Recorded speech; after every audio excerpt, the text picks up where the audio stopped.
Use a belt sander when a door continues to rub or bind after tightening, rehanging, and adjusting hinges and screws, and you need to remove a small, controlled amount of wood as a last resort. A belt sander removes material quickly and uniformly, so it is useful when the contact area is broad or the door needs a straight, even shave to regain clearance. Work slowly and mark the rubbing zone with a pencil so you only remove what is necessary. If possible, take the door off its hinges and clamp it horizontally on sawhorses or a pair of sturdy supports to control movement and avoid cupping. Use a 90 grit belt for initial passes and finish with 120 grit to smooth the surface so the edge does not tear the paint or sealant.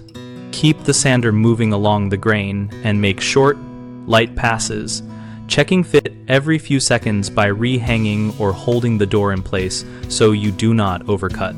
Wear a dust mask and eye protection, and seal the room or run a shop vacuum at the sander to reduce cleanup.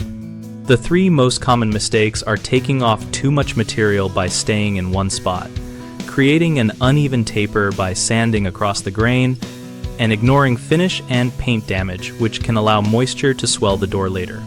If you remove too much, shim the jamb or plane the opposite side instead of forcing a replacement.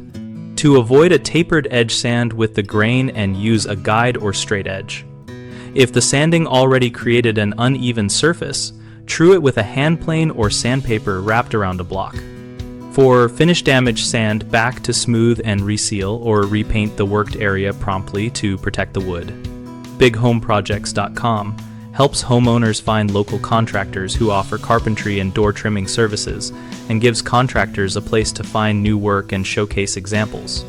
We also host a discussion community where homeowners and tradespeople share tips, ask questions, and post photos about projects and outcomes.